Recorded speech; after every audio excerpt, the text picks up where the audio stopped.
Stop and listen to this, please. Lose an election? No problem. Just pass some laws to strip power from the people who beat you in that very election. That is apparently what's happening in Wisconsin and Michigan. So let's start with Wisconsin. For the first time in 8 years, Democrats won the governorship and the race for attorney general. Now, the state's Republican lawmakers are trying to pass a package of bills that would limit the power of both the incoming governor and the attorney general. The bill includes restrictions like limiting the incoming governor's ability to shift how public benefit programs are run, which would directly affect the governor-elect's ability to fulfill his campaign promises on Obamacare, and limiting his authority to set rules determining how state laws are carried out. And in Michigan, Republican lawmakers are considering proposals that would give them more authority when it comes to the state's legal battles and shifting oversight of campaign finance.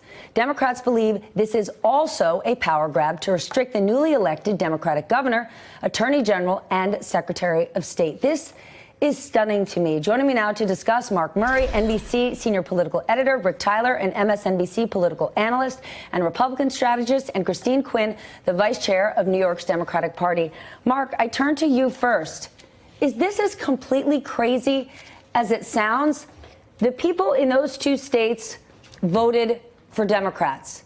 And now those people who are going to fill those positions will not be able to do everything they promised, because in the month before they take power, the Republicans who are in those seats are going to change the rules. Am I understanding this correctly? You're understanding exactly correctly, Stephanie, That's and it garbage. is crazy. It is undemocratic. You know, let's look back to that Wisconsin governor's race. Tony Evers, the Democrat, won it by a full percentage point. It was a close contest, but he won it fair and square on election night. In Michigan, you had the Democrats win by nearly 10 points in the governor's race. And so people would end up saying that the voters spoke, particularly when you look in Wisconsin. One of the very big issues was over Obamacare and Wisconsin joining a lawsuit to rule about its constitutionality. And one of these moves in Wisconsin is to take away the ability for the new governor and the attorney general to remove the state from that lawsuit. So, again, one of the very big issues. And, Stephanie, I'll close with this. Do note that Wisconsin and Michigan are going to be very important presidential battlegrounds in 2020. And one of the efforts that Republicans are trying to do in Wisconsin is to limit early voting in the state to just 2 weeks to potentially hurt Democrats in their voting efforts in the 2020 presidential race. And so this has is an after effect for what ended up happening in this election, but also Republicans are trying to put their needle on the scale for the next election in Wisconsin and Michigan. This is mind-blowing to me. Rick, this is not the first time we've seen this sort of power grab. We saw Republicans do this in 2016. The New York Times points out it is a model pioneered in North Carolina, where Republican lawmakers in 2016 tried to restrict the power of the governor after a Democrat was narrowly elected to the post. That set off a bitter court battle that continues to this day. To me, this is why people hate the government and don't trust them. This is why people stop voting. What do you make of this strategy? Well, I wanted to come here and defend the Republicans today, and I really. But in this case, look. So on the Republicans, let's start on the Republican side. What's in their favor, right? So they elected a Democratic governor of Wisconsin, and they elected a Democratic governor of Michigan, right? But they also elected a Republican legislature. So you could say the legislatures could rightly say, "Hey, we're in charge too." But look, Stephanie, power grabs. And I didn't come here with a list of power grabs that Democrats have had, but it's certainly historic, right?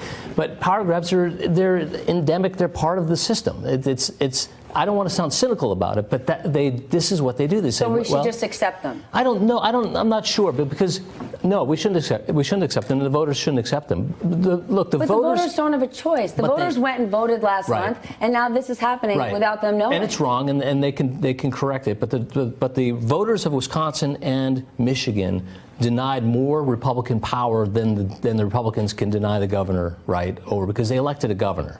Now, the thing I looked at and said, okay, so is this really cleaning it up? Is this really things that could be changed? No, it's not. What they're doing mostly is affecting the power of the executive branch, which is not theirs. But then again, it's a power grab. It's, hey, this is an opportunity to get more power for the legislative branch than the governor's branch. That happens all the time. Fine. I understand a power grab, but there have to be ethics somewhere in here. Another issue that infuriated people, obviously, they were Democrats, is a measure that would allow Republicans to hire their own lawyers to replace the Democratic Attorney General on specific lawsuits. And those are pertaining to voter identification and legislative redistricting. That is more than a power grab. Right. Well, that's clearly more than a power grab, and it's clearly, I think, transparently an attempt to suppress voters and to carve out of the authority of the Attorney General the ability for a more conservative legislature to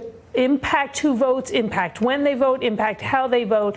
And this is particularly troublesome because we've all talked about how these states could be critical in 2020 in the presidential race. I mean, this goes beyond the definition of sore losers, any of this. And, you know, Rick is right. They had the legislative authority, maybe. Lawsuits will decide to do some of what they're doing, though they never did it when there was a Republican governor. It's not like this has been an ongoing fight. This is exclusively about limiting the power of the Democrats and the constituencies they believe the Democrats represent. All right, good, bad, or otherwise, Rick, do you think Republicans in Wisconsin and Michigan are going to get this passed? Probably.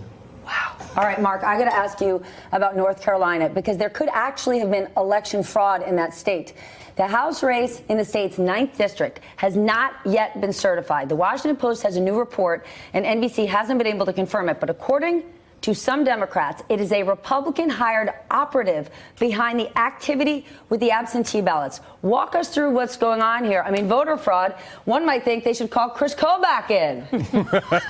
Yeah, you know, Stephanie, the allegations here, and as you mentioned, the Washington Post report and other reporting, that centers around an operative who has actually had an entire operation gathering people's absentee ballots and either discarding them or altering them to potentially benefit the Republican candidate in this race, Mark Harris, not only in the general election, but also in a primary where Harris ended up beating an incumbent Republican congressman. What is important to note is that this race has not been certified. Investigators are looking into it, and it is possible that the election results might be thrown out. We might have a whole other entire election. But as we talked about, there are a lot of shady things that are happening, not only in North Carolina, but Wisconsin and Michigan as well.